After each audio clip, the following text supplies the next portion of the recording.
Quick introduction to the pastoral letters of Paul. This is chapter 15 in Gundry's text, and this is 1 Timothy, 2 Timothy, and Titus. I won't say very much about these other than that they are very, very personal. Particularly, I'd like to look at 2 Timothy. Please note the remarkable difference between the prison epistles that we read about and studied in the previous chapter, and the pastoral epistles.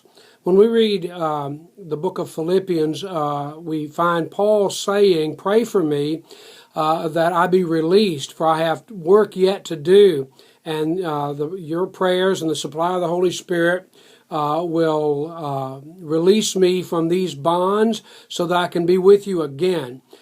We find a very different picture, particularly in 2 Timothy, where we find Paul really facing the end of his life. It's because of this that most Bible commentators and scholars agree that there were two Roman imprisonments of Paul. One in which he wrote the first prison epistles, and then he was released and he went out and ministered for a while longer, and then was brought back in under Nero Caesar, and then wrote 1 Timothy, 2 Timothy, and Titus, and from that time then was executed by beheading, as tradition tells us.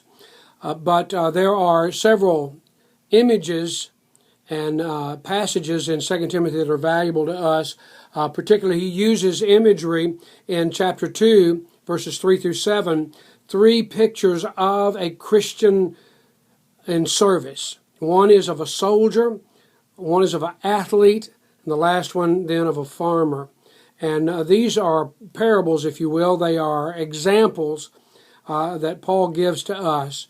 And he, of course, is telling Timothy to conduct himself as a worthy servant, walk worthy of your calling. So he gives these three images. Now, the passage that I want to particularly look at, chapter 4, verses 6 through 8, let me read it to you.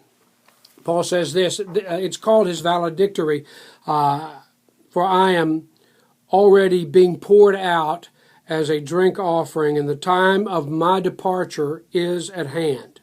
Verse 7, it's beautiful. "I have fought the good fight. I have finished the race.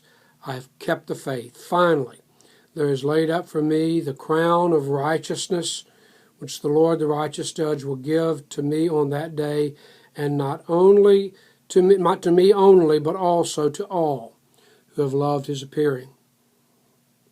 This is the closing words of perhaps the greatest apostle that has served the church. And he has run the race. He has fought the good fight. May we take encouragement and inspiration from the example of Paul to do the same. God bless you.